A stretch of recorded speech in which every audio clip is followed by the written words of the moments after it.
भतरा हमारे भइल उठ पोछावा बा। अरे भौजी भंसरी वाली वाह बहुत अच्छा। भतरा भइल मोर उठ पोछवा बा। अरे भौजी का कहे के मतलब बा कि जौन तहार भतार बा तुम तहार फटक नहीं पेलत। ए भौजी जब तहार भतार तहार फटक ना पेलता नु तो आके लार चाटो। क्या हाल बा भाई? आज हम फिर से बात कर ले बानी चंदन चंचल एंड अवधेश प्रेमी भाई। आज के वीडियो बहुत फार बा। ये वीडियो दिन में भी बनल बा और रात में भी बनल बा। ऐसे कहा तनी तनी वीडियो जैसे कि लास्ट देख बा तो पता लग जाई दिन में कब बनल बा और रात में कब बनल बा। तो वीडियो बना के बस एक ही मकसद बा, एक ही मकसद रहेला आप सभी को दिल से हंसाने के लिए, ना किसी को दिल को ठेस पहुंचाने के लिए। तो बिना कोनो लावा लहसुन के आज के वीडियो स्टार्ट करते हैं।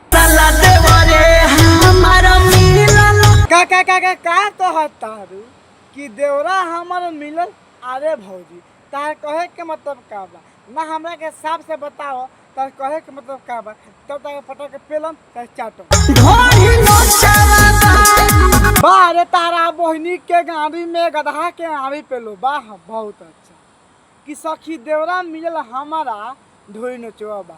ए भौजी सुखा मनावे खाली तारा देवा ढोई नोच के छोड़ देता। अगर तारा देवा के जगह हम मत नु तो कसम से कहत नहीं पटा के चटक थी।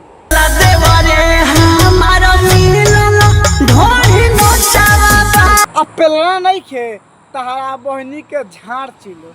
अरे कितना प्यार से भौजी अपना सखी के बतावत दिया कि सखी हमरे देवर मिलल ढोरी नोचवा बा।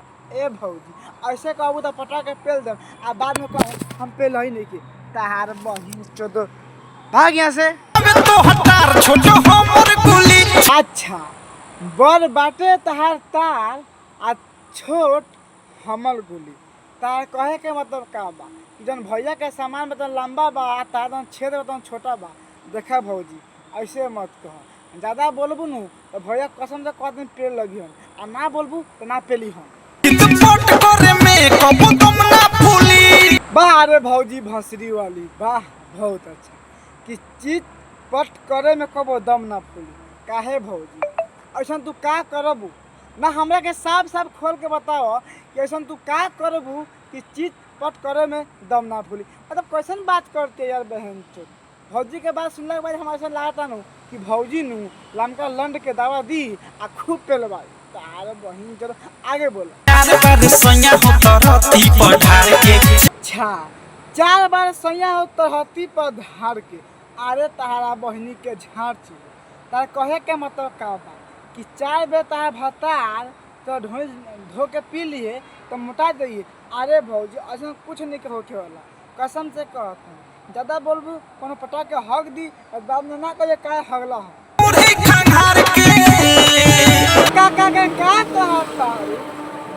खनार के हाथ पर बहन। ए भाई तार कहे का मतलब का बा कि जब ढोरी खनार के का खनार के। अच्छा माता ढोरी खनार के पियम तो का होई? बारे तारा बहनी के झांट में आग लगाओ। वाह बहुत अच्छा पिया ये तवार के। सुन तारा भाई लोग भौजी के बात। ये भौजी कहे का मतलब है साफ साफ कि ढोरी खनार के आ पिया ये तवार के। ए भौजी हम तो ये सिनेमा कहम नु आगे मना चाट के बानर हो जा बड़ी मजा आई। हाथ छिल के ना तारा बहनी के गाड़ी में गधा के आरी पेलो। सुन तारा फिर से कहतिया ढोरी खनार के। अरे तार बहन तो इतना पटक के पेलम कसम से कहता नहीं हगबू बाद में लेकिन मुतबू पहले। बस तार बहन चो तो बस तार भातार है ढोरी खनार के पियावो चाहे मुत के पियावो हो से हमारा कुछो लेवे देवे के नहीं कैसे कह तारू नु कि ढोरी खनार के आ पिया तवार के। ई तहा बात सुनला के बाद हमें ऐसा लगता कि तहा गाड़ी में कूद के पेली आ कहीं बाद में ए दादा रे दादा कहाँ से कहाँ पेलनी हाँ गाड़ी में अपन सोना के गोली।